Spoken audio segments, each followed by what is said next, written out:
Morning students. Hindi व्याकरण में हम पाठ 6 शब्द भंडार में से वाक्यांश के लिए एक शब्द का अध्ययन कर रहे हैं। कल हमने वाक्यांश के लिए एक शब्द का अध्ययन किया जिसमें हमें आपने जाना कि अनेक शब्दों के लिए जब एक शब्द काम में लिया जाता है तो उसे अनेक शब्दों के लिए एक शब्द या वाक्यांश के लिए एक शब्द कहा जाता है। जैसे जहाँ पहुँचा न जा सके अगम्य, बड़े भाई के लिए हमने अग्रज काम लिया, छोटे भाई के लिए अनुज शब्द काम लिया। अब हमारा आज अभ्यास कार्य का टर्न है। अभ्यास कार्य में प्रश्न नंबर 1 है, उसमें रेखांकित शब्दों के स्थान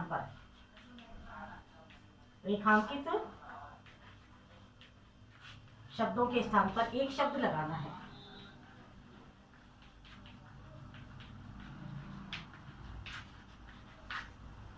एक शब्द लिखना है। जैसे मैं अपने बड़े भाई के साथ जा रही हूँ तो हम कह सकते हैं मैं अपने अग्रज के साथ जा रही हूँ। इस तरह से कह रहे हैं। पहला नंबर, रोहन का कोई दोष नहीं है। कोई दोष नहीं है, अंडरलाइन। कोई दोष नहीं होना, निर्दोष होना। कोई दोष नहीं होना, निर्दोष। जिसका कोई दोष नहीं हो, निर्दोष। ठीक है। ईश्वर तीनों कालों को देखता है। ईश्वर तीनों कालों को देखने वाला है। तीनों काल देखता है तो कहेंगे त्रिकालदर्शी।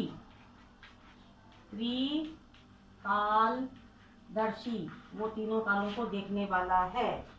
और एक और शब्द होता है तीनों कालों की बात जानने वाला, उसे कहते हैं त्रिकालज्ञ। क्या कहते हैं? तीनों कालों की बात जानने वाला। तीनों कालों की बात जानने वाला। उसके लिए वर्ड आएगा त्रि। तीन के लिए त्रि, काल के लिए काल बना समय, त्रिकालज्ञ। वो तीनों कालों की बात जानता है। ठीक है। जो तीनों कालों की बात जानता है वो त्रिकालज्ञ। जो तीनों लोगों को देखने वाला है वो त्रिकालदर्शी। ठीक है। ये आपके अलग से आया हुआ है। इस घटना का इतिहास से संबंध है। इस घटना का इतिहास से संबंध है। तो इतिहास से संबंध है बेटा, इतिहास से संबंध वाला हो जाता है ऐतिहासिक। इतिहास से संबंध रखने वाला ऐतिहासिक।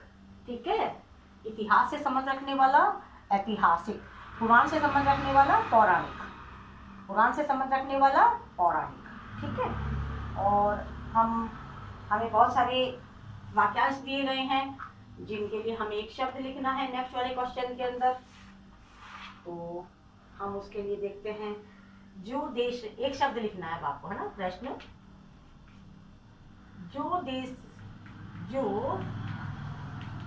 देश से दगा करे। दगा माने विश्वासघात। विश्वासघात अपने परिवार से भी हो सकता है, अपने किसी मित्र से हो सकता है, और हमारा सर्वोपरि सबसे ऊपर है हमारे लिए देश। हम हमेशा देशभक्त बने रहते हैं। देशभक्ति, हमें देश से प्रेम करना बहुत अच्छी बात है, लेकिन उसने एक वर्ड पूछ लिया जो देश भक्त तो नहीं है और देश से दगा करे, विश्वासघात करे। ठीक है। उसे कहेंगे देशद्रोही। और जो देश से प्रेम करे उसे कहेंगे देश प्रेमी। क्या कहेंगे? देश प्रेमी। और देश से जो दगा करे, विश्वासघात करे, उसे कहेंगे देशद्रोही। हाथ से लिखी पुस्तक, हाथ माना हस्त होता है, आपको पता है। हाथ से लिखी पुस्तक हस्तलिखित। हस्त लिखित, हाथ से लिखित पुस्तक को कहेंगे हस्तलिखित। हस्तलिखित कह सकते हैं, पांडुलिपि भी कहते हैं बेटा, पांडुलिपि। हाथ से लिखी हुई को कहते हैं पांडुलिपि।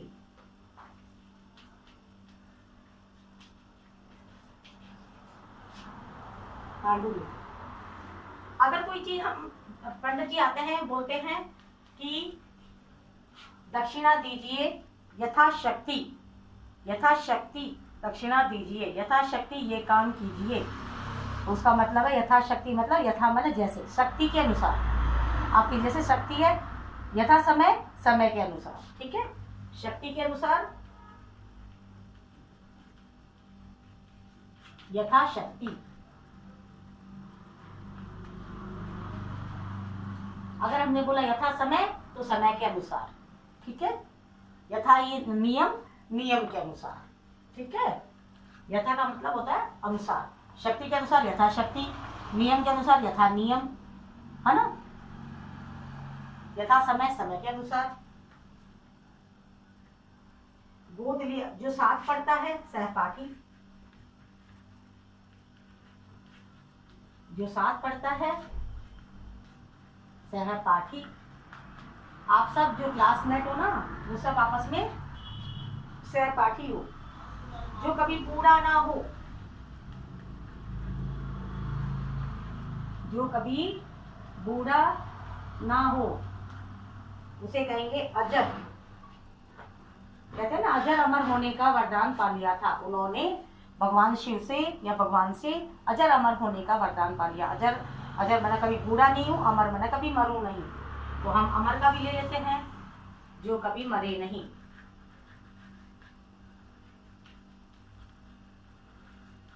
अमर, ठीक है, अंतर है दोनों में। अजर मने जो कभी बूढ़ा ना हो, और अमर मीन्स जो कभी मरे नहीं। गोद लिया हुआ पुत्र या पुत्री,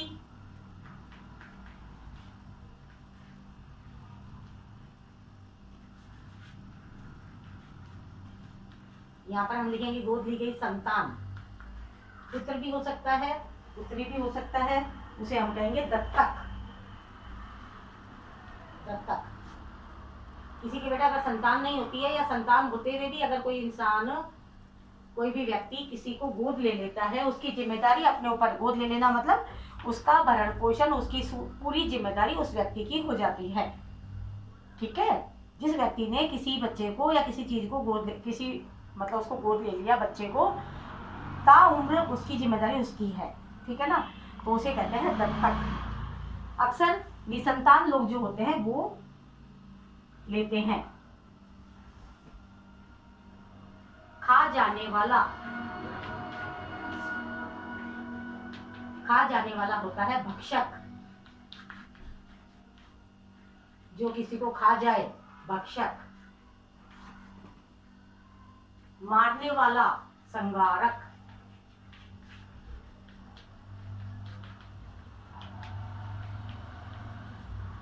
खा जाने वाला होता है भक्षक, और मारने वाला कहलाता है भक्षक, और रक्षा करने वाला रक्षक।